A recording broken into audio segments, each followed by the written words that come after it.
Hello friends, स्वागत है आपका आर न्यू की मस्ती में। एलपी की न्यू वैकेंसी 2024 के लिए वैकेंसी आ चुकी है।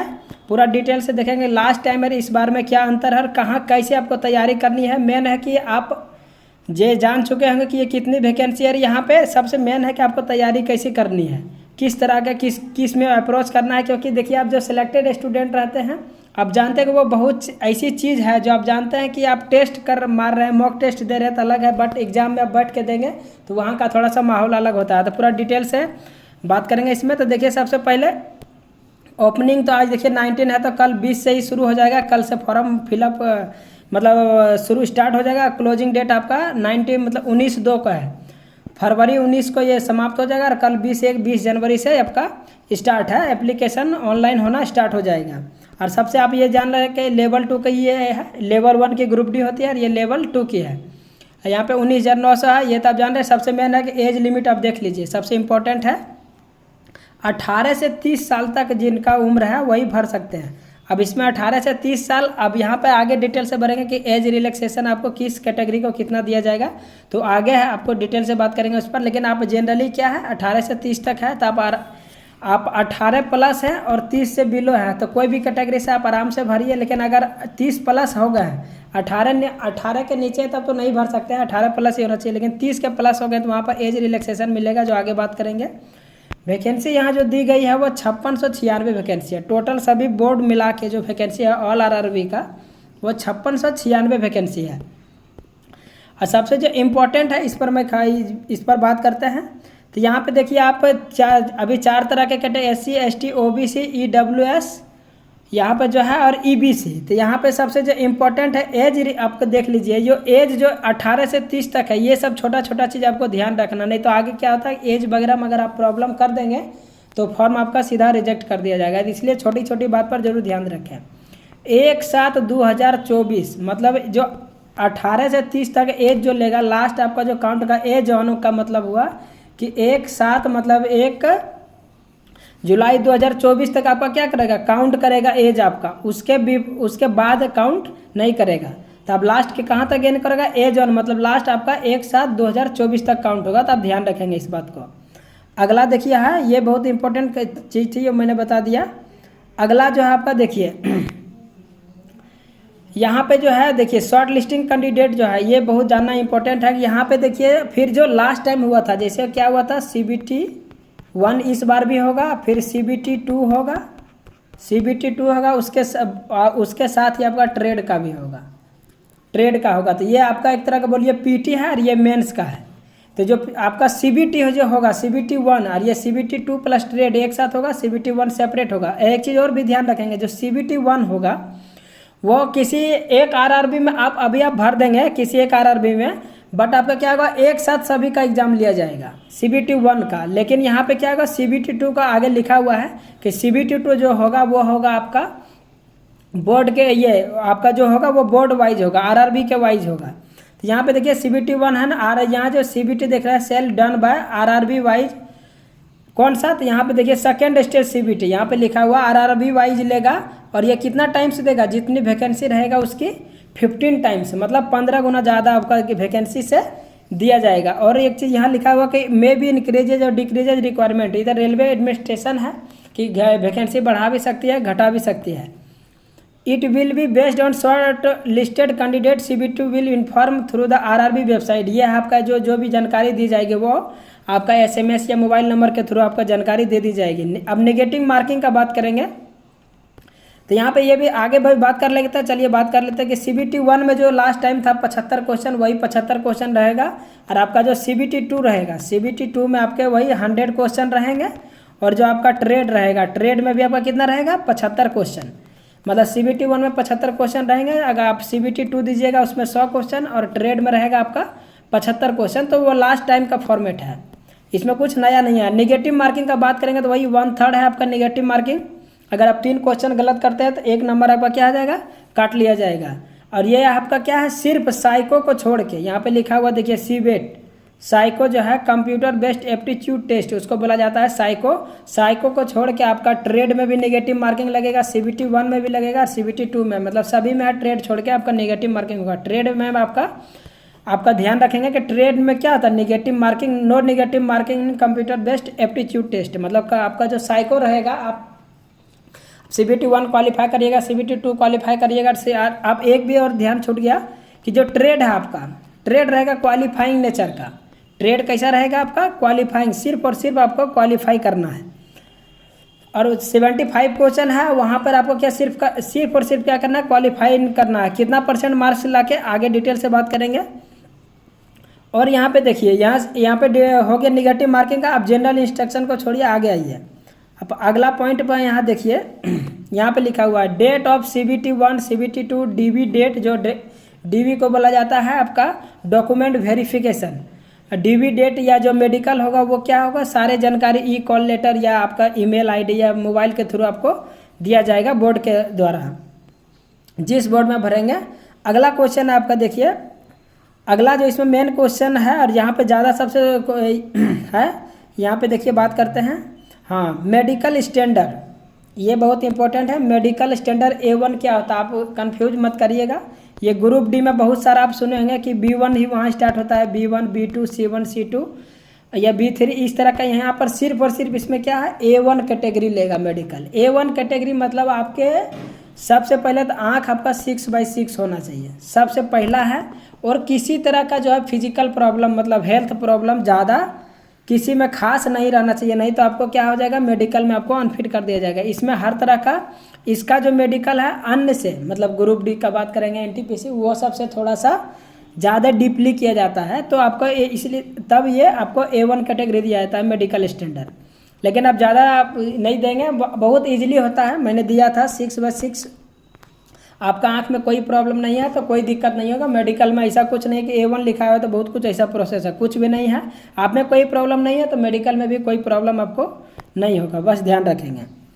अगला क्वेश्चन देखिए, यहाँ पे देखिए एज लिमिट का बात कर रहे थे। यहाँ पे एज लिमिट का डिटेल देख लीजिए। एज लिमिट है 18 से 30 तक, और एक साथ 2024 तक लिया जाएगा। हाँ, एज रिलैक्सेशन SC ST को 5 साल तक दिया जाएगा। मतलब अगर मान लीजिए कोई SC ST कैंडिडेट है, 30 साल हो गया, तो अगर 32 साल भी हो गया तो उनको 35 साल तक मतलब लिया जाएगा। एज रिलैक्सेशन 5 साल का दिया जा रहा है। OBC का बात करेंगे तो इनको 3 साल का, OBC का जो कैंडिडेट है उनको 3 साल का एज रिलैक्सेशन है। और एक्स सर्विसमैन का है, जो UR EWS में 3 साल का है, और एक्स सर्विसमैन है OBC अगर रहेगा तो उनको 6 साल का, और आपका SC ST को 8 साल का दिया जाएगा इसमें एज रिलैक्सेशन। किनको, एक्स सर्विसमैन को, जो एक्स सर्विसमैन से जो कैंडिडेट रहेंगे। नेक्स्ट देखिए, आपका नेक्स्ट जो इम्पोर्टेंट है यहाँ पे देख लीजिए, एज ग्रुप जो है आपका, एज ग्रुप भी बनाया गया है। यहाँ पे देखिए 18 से 30 तक रहेगा, ये भी ध्यान रखिए। UR EWS का 2/7/1994, OBC का 1991 और ST ST का 1989। अपर एज लिमिट मतलब इससे ज़्यादा, नॉट बिफोर, इससे बिफोर आपका अगर एज हो गया है, अगर मान लिया 90, अगर UR EWS कैंडिडेट है 1993 हो गया तो आप साथ ये फॉर्म को फिलअप नहीं कर पाएंगे। OBC अगर 91 है और आपका 90 है, 1990 आपका अगर एज है तो आप क्या करेंगे, फॉर्म फिलअप नहीं कर पाएंगे OBC में। और यहाँ पे लास्ट कितना है, 1989 से अगर बिफोर आपका एज है तो आप फॉर्म फिलअप नहीं कर पाएंगे। और लोअर एज लिमिट 2006, लोअर कितना जान रहेगा, 18+ रहेंगे तभी भर सकते हैं आप फॉर्म को। तो ये बहुत ही इंपॉर्टेंट है, ये जरूर ध्यान रखेंगे आप। इसेंशियल क्वालिफिकेशन जो है, क्वालिफिकेशन तो अब क्वालिफिकेशन का बात करेंगे। और ये देखिए पैसा का बात कर लेते हैं कि यहाँ पे जो 500 रुपया लगेगा आपको, अब किस कैंडिडेट का, यहाँ पे जो 500 रुपया आपका लगेंगे, और 400 रुपया क्या करेगा, फिर रिफंड भी कर दिया जाएगा। अगर जो CBT 1 एग्जाम सिर्फ बैठेंगे तो उसके बाद क्या होगा, 400 रिफंड भी कर दिया जाएगा। और यहाँ आपको SC ST और एक्स सर्विसमैन को कितना लगेगा, मतलब जनरल और OBC को यहाँ पे कितना लगेगा, EWS को 500, SC ST और एक्स सर्विसमैन को 250 लगेगा। 500 वाला को 400 रिफंड भी कर दिया जाएगा। और यहाँ पे देखिए लिखा हुआ है, this fee 250 shall be refunded deducting bank charges as applicable on the first stage CBT। यहाँ पे लिखा हुआ है कि अगर only candidate who attend CBT उसी को रिफंड दिया जाएगा पैसा। अगर आप CBT में बैठते हैं तो ये आपका पैसा रिफंड दिया जाएगा, अगर एब्सेंट होते हैं तो आपका पैसा रिफंड नहीं किया जाएगा। ये तो जान रहे हैं पेमेंट का थ्रू है। यहाँ पे UPI से भी पेमेंट कर सकते हैं कि डेबिट कार्ड क्रेडिट कार्ड से है। अगला यहाँ पे देखिए है ईबीसी और ओबीसी, यहाँ पर भी कुछ क्वेश्चन को सोच रहे। ईबीसी देखिए economic backward class, EBC do has annual family income less than 50,000। EBC वही कैंडिडेट रहेगा जिनका इनकम क्या है, पूरा एक साल का इनकम 50,000 से अगर ले कम है तो वो ईबीसी में काउंट किया जाएगा उनको। और यहाँ पे देखिए, चलिए देखते हैं। और यहाँ वर्टिकल रिजर्वेशन का बात करेंगे, इस पर नेक्स्ट वीडियो में बात करेंगे कि वर्टिकल रिजर्वेशन क्या होता है। और इम्पोर्टेंट सबसे पहले चलिए देख लेते हैं वैकेंसी वाइज कितना है सभी। आ जाइए नीचे सबसे। हाँ, एक चीज़ बहुत इंपॉर्टेंट है, 11 नंबर पैराग्राफ, जो जॉब कर रहे हैं already, no objection certificate from present employer. अगर कोई एम्प्लॉय है, अगर स्टेट में है या सेंट्रल में जहाँ भी है, तो आपको एनओसी लेना जरूरी है। अगर आप फॉर्म फिलअप कर रहे हैं तो अपने डिपार्टमेंट में क्या आपको जानकारी देनी है कि मैंने यहाँ फॉर्म फिलअप किया है, नहीं तो क्या हो जाएगा, यहाँ पर लिखा हुआ डीबी के टाइम क्या मांगा जाएगा आपसे, एनओसी मांगा जाएगा। अगर आप उस समय एनओसी नहीं दे पाएंगे तो आपका कैंडिडेचर क्या हो जाएगा, कैंसिल कर दिया जाएगा। तो आप ध्यान रखेंगे, जरूर अपने इन्फॉर्मेशन डिपार्टमेंट में कर देंगे जो एम्प्लॉय है। और यहाँ पे देखिए रिक्रूटमेंट प्रोसेस जो होगा, आप जान रहे हैं कि CBT 1 होगा, सेकेंड स्टेज में CBT 2 होगा, फिर कंप्यूटर बेस्ड एप्टीट्यूड टेस्ट होगा CBET, और उसके बाद डॉक्यूमेंट वेरिफिकेशन और मेडिकल एग्जाम। यहाँ पे आप ध्यान रखेंगे कि CBT 2 में जो यहाँ पे नहीं लिखा हुआ है, ये ट्रेड टेस्ट भी लिखा हुआ है, ये ट्रेड भी है। CBT 2 का मतलब ट्रेड भी साथ में होगा और CBT 1 भी, CBT 2 भी होगा, तब ध्यान रखेंगे। उसके बाद मेडिकल और DB होता है फाइनल। फर्स्ट स्टेज में देख लीजिए, यहाँ पे साफ साफ लिखा हुआ कि जो फर्स्ट स्टेज में होगा आपका solely short listing eligible candidate CB2, जो CBT 1 रहेगा सिर्फ और सिर्फ क्या होगा, शॉर्ट लिस्टेड किया जाएगा। किसके लिए, CBT 2 के लिए। On there the normalization mark on merit, normalization mark में। और यहाँ पर देखा the mark CBT 1 shall not be counted while preparing the final panel, मतलब पैनल में CBT 1 क्या होगा, आपका कोई भी काउंट नहीं किया जाएगा।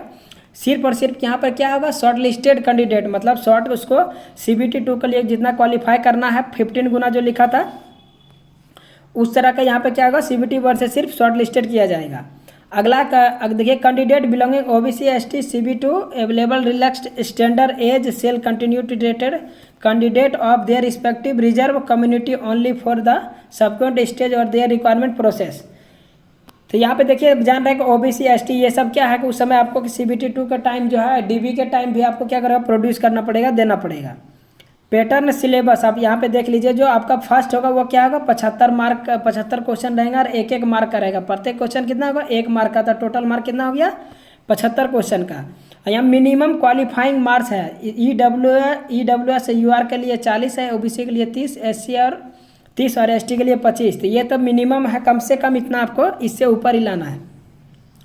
और यहाँ का नॉर्मलाइजेशन सभी में लगेंगे, क्योंकि एक से ज़्यादा शिफ्ट में एग्जाम होंगे तो नॉर्मलाइजेशन तो उसमें फार्मूला लगना ही लगना है। CBT 1 यहाँ पे ध्यान दीजिए कि अब इसके सिलेबस क्या रहेंगे, तो मैथमेटिक्स और मेंटल एबिलिटी। देखिए ये हो गया आपका रीजनिंग का है, रीजनिंग का सिलेबस है, और ये आपका मैथ का है। तो बोर्ड मार्क्स देखिए जो सिलेबस है वो लास्ट टाइम का ही रिपीट है, इसमें कोई नया ऐड नहीं किया गया। तो जो है लास्ट टाइम जो था वही है आपका। और देख लीजिए जनरल साइंस में भी देखिए, general science syllabus under physics chemistry life science 10th standard level रहता है। तो इसमें मतलब फिजिक्स केमिस्ट्री और बायोलॉजी रहेंगे। जनरल अवेयरनेस में बात करेंगे, सबसे करेंट अफेयर रहेंगे आपका करेंट अफेयर इसमें रहेगा। टेक्नोलॉजी, स्पोर्ट, कल्चर, ये सब मतलब एक सिर्फ और सिर्फ आप ध्यान रखेंगे कि करेंट अफेयर आपसे पूछा जाएगा। आप मतलब जो पुराना जीके है, ओल्ड जीके है, हिस्ट्री वगैरह आपको बहुत कम देखने को मिलेंगे। एक दो क्वेश्चन मिल जाए तो मिल जाए, मतलब उसे ज़्यादा देखने को नहीं मिलेंगे। सेकेंड स्टेज का बात करेंगे। सेकेंड स्टेज जो क्या है, RRB वाइज है, community wise as paid their normalization mark merit CBT 1। ध्यान रखेंगे short listing of candidate CBT 2 जो होगा सेल भी RRB वाइज होगा and community wise as per their normalization mark CBT 1। यहाँ RRB वाइज के साथ साथ क्या होगा, कम्युनिटी वाइज, जो अभी मैंने बता रहा था, जब जिस कम्युनिटी में है उसके अनुसार शॉर्ट लिस्टेड किया जाएगा CBT 2 में। CBT 2 में जो देखिए यहाँ पे total number of candidate to be short listed CBT 2 shall be limited to 15 times. कितना टाइम लिया जाएगा, 15 गुना लिए जाएंगे। Number of vacancy notified against each RRB, प्रत्येक RRB में जितने भी वैकेंसी है उसके 15 गुना जो है CBT 2 में लिया जाएगा। अब ध्यान रखेंगे। अगला जो है आपका देख लीजिए पैटर्न ऑफ सिलेबस जो रहेगा। देखिए CBT 2 का जो है पार्ट A पार्ट B रहेगा, एज डिटेल लिखा हुआ है यहाँ पे। पार्ट A में पार्ट ए जो CBT 2 रहेगा, पार्ट ए पार्ट बी। अभी मैंने शुरू में बता दिया था कि शुरू में आपको 100 क्वेश्चन मिलेगा, जिसके लिए टोटल 2 घंटा 30 मिनट मिलेगा। उसमें से टोटल क्वेश्चन रहेंगे 175, मतलब CBT मेंस जिसको बोलिए, जिसका वो रहेगा 100 नंबर का। तो इसी पर आपका मेरिट बनेगा। यहाँ पर भी जो 75 है सिर्फ और सिर्फ क्वालिफाइंग नेचर है, आपको क्वालिफाई करना है, इसका मार्क्स उसमें नहीं ऐड होगा। तो यहाँ पे 90 मिनट मिलेंगे 100 क्वेश्चन के लिए, 60 मिनट मिलेंगे आपको 75 क्वेश्चन के लिए। दोनों में आपका ट्रेड में भी और मेंस CBT मेंस में भी, दोनों में आपको नेगेटिव मार्किंग वहाँ पे लिया जाएगा 1/3। और नॉर्मलाइजेशन तो किया जाएगा। आप तो ये चीज़ क्या होगा, एक से ज़्यादा शिफ्ट में रहेगा तो नॉर्मलाइजेशन तो होगा ही आपका। और यहाँ पे देख लीजिए, ये इंपॉर्टेंट है। Only marks scored part A shall be counted short listed candidate further stage requirement process provided irrespective communities qualifying marks. यहाँ पे देखिए पार्ट बी में कितना लेना है, मात्र 35%, मतलब 75 का आप 35% निकाल दीजिए, लगभग 26-27 नंबर होते हैं। तो आपको 26 और 75 में 75 आपको नहीं लाना है, 75 का मात्र और मात्र 35%, मतलब 75 का आप 35% कर दीजिए, तो लगभग 26-27 नंबर होते हैं। तो आपको उससे प्लस लाने हैं, मिनिमम आपको 35% लाने हैं। उसके नीचे लाएंगे तो आप अगर पार्ट बी में फेल कर जाते हैं, आप ध्यान रखिएगा, तो पार्ट ए आपका क्या होगा, कोई काम का नहीं होगा। पार्ट जो आपका CBT 2 रहेगा, पार्ट बी में 110% क्वालिफाई करना है। यही गलती क्या किया था लास्ट टाइम लड़का सब ज़्यादा, क्योंकि ये दिमाग में रही है तो पास कर ही जाएंगे, और CBT 2 पे सब बहुत ज़्यादा ध्यान दे दिया। मैंने देखा को 80-85 नंबर ला के हम देख रहे हैं कि वो पार्ट 2 में फेल है, और इसमें 80% लड़का फेल हुआ था 2018 वाले वैकेंसी में। तो याद रखिएगा, ये बहुत ही इंपॉर्टेंट है, अब ध्यान रखेंगे इस बात को।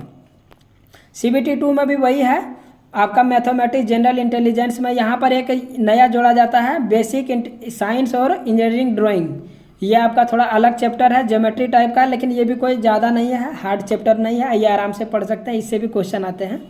बेसिक साइंस और इंजीनियरिंग ड्राइंग सिलेबस जो आपका ट्रेड रहेगा, वो देखिए यहाँ पे लिखा हुआ DGT, डायरेक्टरेट जनरल ट्रेनिंग, वो उसके अनुसार क्वेश्चन रहेगा। और यहाँ पे लिखा हुआ qualifying percentage 35% all candidate irrespective category community, मतलब कोई भी कम्युनिटी का यहाँ कोई भी छूट नहीं है। आपको 35% मार्क्स, 75 का मतलब 26-27 नंबर, 26 प्लस लाने ही लाने होंगे आपको पार्ट बी में, ट्रेड में। अब ध्यान रखेंगे कैंडिडेट, यहाँ पे देख लीजिए, यहाँ पे देखिए ये ट्रेड है आपका, ये जो पार्ट बी का है क्वालिफाइंग टेस्ट जो रहेगा, आप ट्रेड देख लीजिए। इलेक्ट्रिक इंजीनियरिंग है, combination of various stream, electric engineering, electronic engineer combination. यहाँ पे देखिए इसमें जो रहेगा आपका इलेक्ट्रिक इंजीनियरिंग में इलेक्ट्रीशियन रहिएगा, instrument mechanic, wireman, armature and coil winder, refrigeration, air conditioning, machining. Electronic engineering में बात करेंगे तो आप देखिए electronics mechanic, radio and TV, मतलब किसी का रेडियो भी रहता है तो वो मैकेनिक ही है आपका। मैकेनिकल इंजीनियर में बात करेंगे तो fitter mechanic, motor vehicle, tractor mechanic या मैकेनिक डीजल है, टर्नर है, मैकेनिस्ट है, refrigeration, air condition mechanic, heat engine आपका, मिल राइट, मेंटेनेंस और मैकेनिक, ये सब क्या है मैकेनिकल में। ऑटोमोबाइल में बात करेंगे तो mechanic motor, tractor mechanic, mechanic diesel इसमें भी आता है, हीट इंजन, ये सब आपके क्या है, ये 4 टाइप है क्वालिफाइंग ऑफ कैंडिडेट। और यहाँ पर आप ट्रेड आप चूज करेंगे, मान लीजिए आपका मैकेनिक डीजल है तो आप मैकेनिक डीजल ही चूज करेंगे। और आपका हो सकता है आप अगर इलेक्ट्रीशियन है तो यहाँ पे इलेक्ट्रीशियन करेंगे, अगर आप फिटर रहेंगे तो फिटर। आप जो ट्रेड किए हुए हैं आप ध्यान रखेंगे वही ट्रेड चूज करेंगे, ना कि आप डीजल किए हुए हैं तो इलेक्ट्रीशियन चूज कर लीजिएगा, ऐसा गलती मत कीजिएगा। जो आपका ट्रेड है बस वही आपको फिल करना है। इसमें साफ साफ यहाँ है तो ये आपको आगे प्रॉब्लम नहीं होगी, नहीं तो प्रॉब्लम हो सकता है आपके साथ। और देखिए जो आपका साइको होगा वहाँ 8 टाइम्स लिया जाएगा, जितनी वैकेंसी रहेगी ALP का वहाँ पर 8 टाइम्स आपको साइको में लिया जाएगा। कितना, 8 टाइम्स, 8 गुना, आप ध्यान रखेंगे। और ये भी क्या होगा, क्वालिफाइंग नेचर होगा। प्रत्येक बैटरी में यहाँ 5 बैटरी होता है, आप ध्यान रखिएगा 5 बैटरी होता है, 5 में आपको पास करना है। कितना, 30% वेटेज। यहाँ पे देखिए part A of CBT 2 plus 30% weightage score obtained in the CBT. यहाँ पे क्या जाएगा, 30% वेटेज दिया जाएगा, किसका, तो आपका साइको का। याद रखिएगा CBT जो है 70% वेटेज ऑफ दिया जाएगा पार्ट ए का, जो पार्ट ए दीजिएगा CBT 2 का, और 30% किसका रहेगा, साइको का। उससे आपका क्वालिफाई आपका मेरिट बनेगा। ध्यान रखिएगा 70 और 30 यहाँ पे, तो ये बहुत ही इंपॉर्टेंट है। आप जितना से हाई स्कोर कर पाएंगे साइको में, ये आपको बहुत बेनिफिट करेगा आपको मेरिट के लिए। उसके बाद डॉक्यूमेंट वेरिफिकेशन प्रोसेस आप जान रहे हैं, अप्लाई के लिए तो डेट चालू हो जाएगा कल से। आप आगे देख लेते हैं कि किस में कितनी वैकेंसी है, आप किस तरह से भरेंगे। कट ऑफ का वाले नेक्स्ट वीडियो बनाएंगे कि लास्ट टाइम कितना कट ऑफ गया था। तो यहाँ पे देख लीजिए अहमदाबाद का है, ये 238 वैकेंसी है यहाँ पे, 228, 417, मतलब इस तरह का आरआरबी वाइज दे दिया गया वैकेंसी। एक सर्विसमैन का इधर सेपरेट है। और आपका टोटल वैकेंसी का बात करेंगे तो 5696 वैकेंसी है। कितना टोटल? 5696, जिसमें जनरल में 2499, 804, SC ST का 482, OBC का 1351 और 560 आपका किसका हो गया? EWS का। टोटल अब बात करेंगे तो 5696 वैकेंसी टोटल है। तो आप टेंशन मत लीजिए, आराम से तैयारी करिए। और इस पर आप प्रत्येक दिन में सुबह और शाम 2 तरह के क्वेश्चन इस पर आएंगे। और मेन आपको जो ध्यान देना है इस वीडियो पर, वीडियो लंबा हो गया है लेकिन नेक्स्ट में बात कर लेते हैं। लेकिन अब मेन जो ध्यान देना है आपको साइंस पर देना है। सबसे इम्पोर्टेंट आपका यहाँ पे साइंस है, क्योंकि इसमें जीके नहीं आते हैं। सीधा सा लास्ट टाइम हम आपको पूरा मॉक टेस्ट कराएंगे। लास्ट टाइम का जो क्वेश्चन पूछा गया था क्वेश्चन बैंक से, एक एक क्वेश्चन बैंक को पूरा डिस्कस करेंगे और उसमें डिटेल में बताएंगे कि कहाँ पे क्वेश्चन अटकता है और कितना डीप में पूछा गया। आपको एक एक चीज़ आपको पूरा डिटेल से इस चैनल के माध्यम से आप जुड़ जाइए। और अगर आप सब्सक्राइब नहीं कीजिए, सब्सक्राइब कर लिया। प्रत्येक दिन आपको 2 सेट सुबह शाम एकदम बहुत ही अच्छे से ट्रेड का भी इस पर क्वेश्चन आएगा। और आपका जितने भी है CBT 1 का और CBT 2, पहले CBT 1 का दिया जाएगा, उसके बाद ट्रेड भी साथ साथ में थोड़ा थोड़ा करते चलेंगे प्रत्येक चैप्टर वाइज। और अभी CBT 1 पर पूरा फोकस रहेगा। तो बहुत जल्दी इस पर आपका मॉक टेस्ट शुरू होने वाले हैं। तो जुड़ जाइए आप लोग। अब वीडियो आप लोग अच्छा लगता है लाइक शेयर सब्सक्राइब जरूर कर दीजिए। Thank you very much.